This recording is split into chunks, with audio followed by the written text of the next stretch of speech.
What is the most important thing you learned from the work of Jason Brennan? Most important work I've learned from the work of Jason Brennan. I think actually probably the thing, his work that I've learned the most from is his Why Not Capitalism, which is a reply to Jerry Cohen's classic work, Why Not Socialism? And what's really neat that Jason does in the book is he just says, all right, look, we can imagine a society of totally cartoonishly nice, sweet people who still want to have capitalism. And we can imagine what that would be like. And he relies very heavily upon the Mickey House Clubhouse TV show for kids, where he says, look, this is clearly a capitalist society. All the characters own stores and run businesses, but they're all really nice. They're all really nice. And he says, and this is what's wrong with Jerry Cohen's book, is he talks about a society where everyone's super nice and they're socialist. And Jason says, look, really all the mileage is coming from the niceness and not from the difference in policy. And it's not true that nice people would necessarily want socialism. Because in the same way that a really nice person might not want to co-author a paper with another person, they might want to write singly so they can express themselves in a undiluted fashion. So too, in a capitalist society, a really nice person might want to run their own business so they can do it their way, express their individuality. And so I think that's a really nice way of explaining it, right? Anyway, so he takes what he first presents the Jerry Cohen argument, and he refaces it in this very persuasive way of saying, would you want to be part of a camping group where everyone was buying and selling things for everyone else and people were acting all greedy? And Jason says, well, I probably would want to be in a nicer camp, but it's the niceness that matters. But we can also have a nice society based upon free market principles.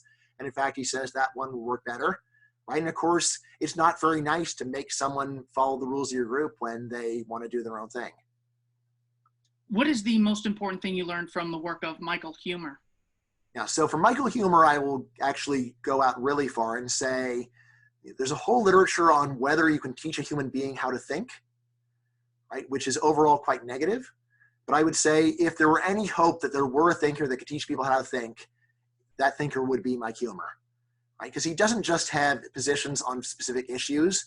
He has a general algorithm for how to think about anything. And the algorithm is this. First of all, start with some premises that will be plausible to almost anyone.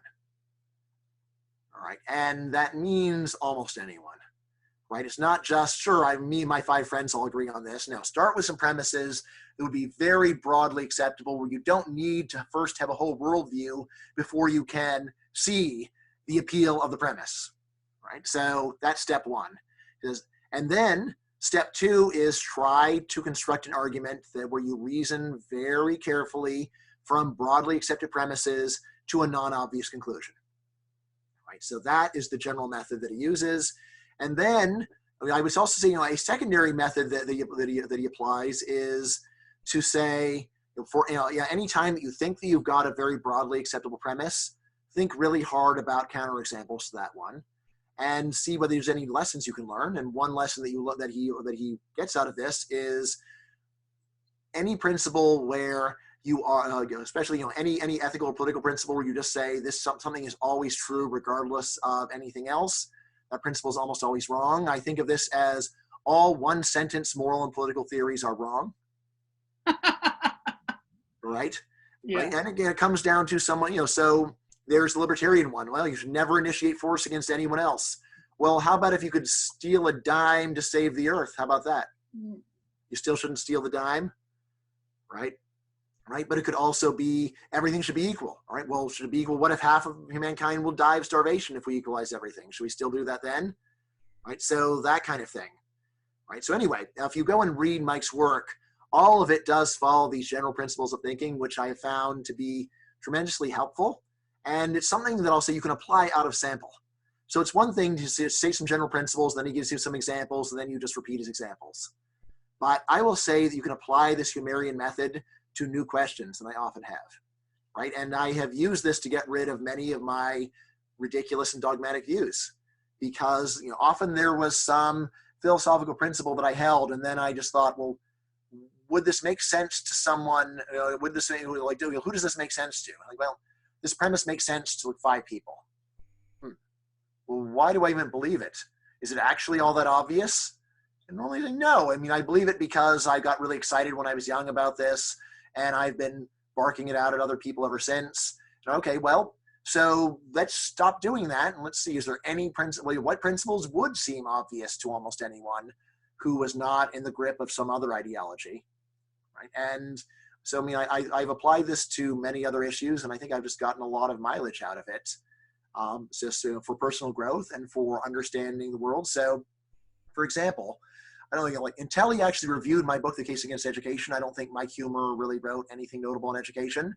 But if you read the book, you'll see that it's very humor influenced, because so much of the book is about trying to find premises about the education system that will make sense to almost anyone. Things like, if you could either get learn the material in a class but not get an F in the class, or you could get an A but not learn the material, which would actually be more helpful for your career? This is something, so Mike didn't teach me to ask that, but this is the kind of question that you start asking once you take Mike Huemer's thought seriously. And it does lead very naturally to, yeah, well, most people would rather have the grade without the learning than learning without the grade. And that, along with many other similar questions, are really the inspiration for the book. And yeah, the book also has a lot of research in it, but a great part of it is just trying to start with premises that would be plausible to someone who wasn't dogmatically convinced that every class you're taking is pouring skill into you. What is the most important thing you learned from the works of Michal Huemer? Oh, God, there's so many things. You know, I'm not answering quickly just because I like humor stuff so much that it's hard to pick. I think what I like the most about humor, rather than the substantive content, is the methodological style. So humor is very much, some philosophers do something like this. First, let me give you a crappy argument for some big theory that you probably won't believe, and then let me just explore the implications of that theory. So an example of that would be John Rawls. John Rawls is a great political philosopher, but fundamentally what he does in the theory of justice is give you an incomplete, somewhat ad hoc, not particularly compelling argument for a couple principles of justice, which happen to correspond with what the average Democrat in 1968 to 1972 would have believed anyways, and then he kind of explores what that theory would mean. Humor is very much more of he's more like Peter Singer, where he's like, you, the reader, believe this, you believe this, and you believe this. Here are three common sense moral views and empirical views that you probably already have. Now I'm going to show you that these lead to some surprising conclusion that you didn't realize, which means that you either have to accept this conclusion or you have to give up one of these things you already believe. Right? And that's, I think, a powerful way to do philosophy. Rather than my crazy theory implies some crazy result, you're like, the thing you, the reader, already think implies something you weren't aware of. So I very much try to emulate humor in my work, where I try to rely upon common sense moral ideas, and like I argue for not common sense conclusions, but I try to show that they follow from common sense moral ideas. And the reason that we don't already endorse them is because of our own ethical confusion. And if I have an empirical claims, then I back them up with the evidence to support them. Yeah, you did a terrific job in Against Democracy with your jury analogy. Can't recommend this book enough. What is the most important thing you learned from Bryan Caplan? The rational irrationality thesis. That's the most important thing. The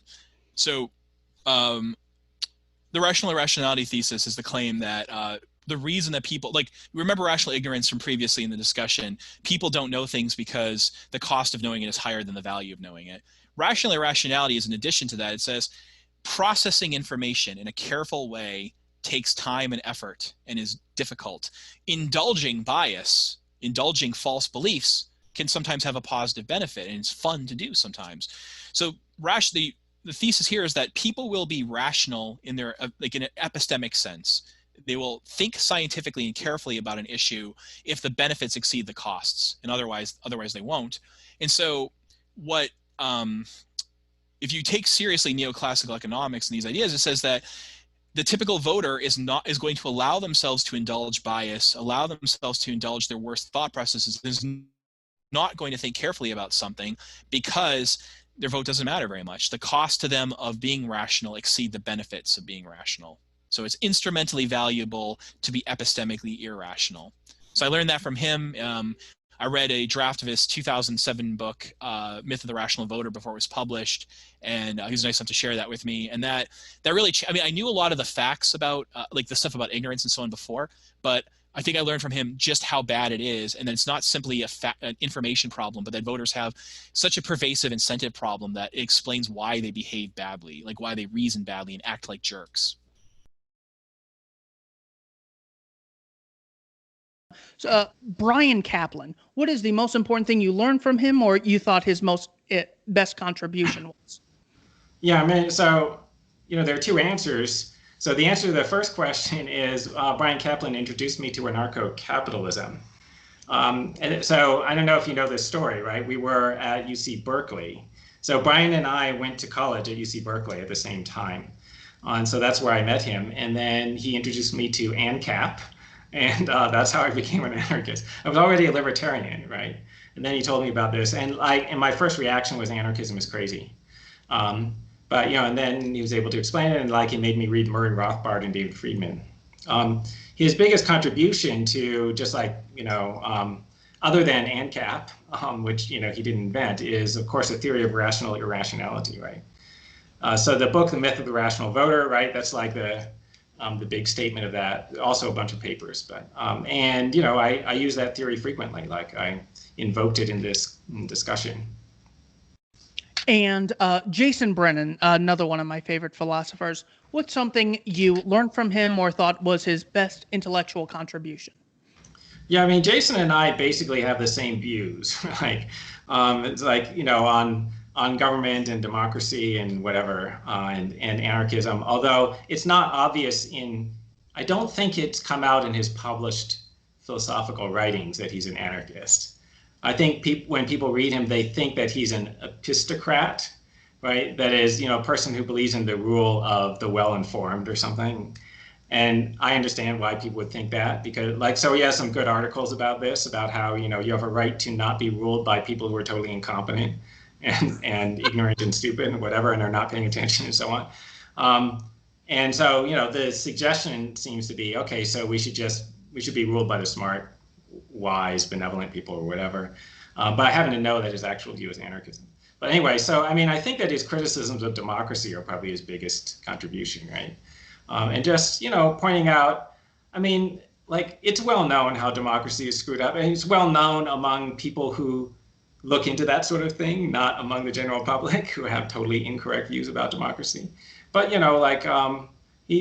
besides explaining the problems with incentives, right? I think just explaining how it's totally immoral, right?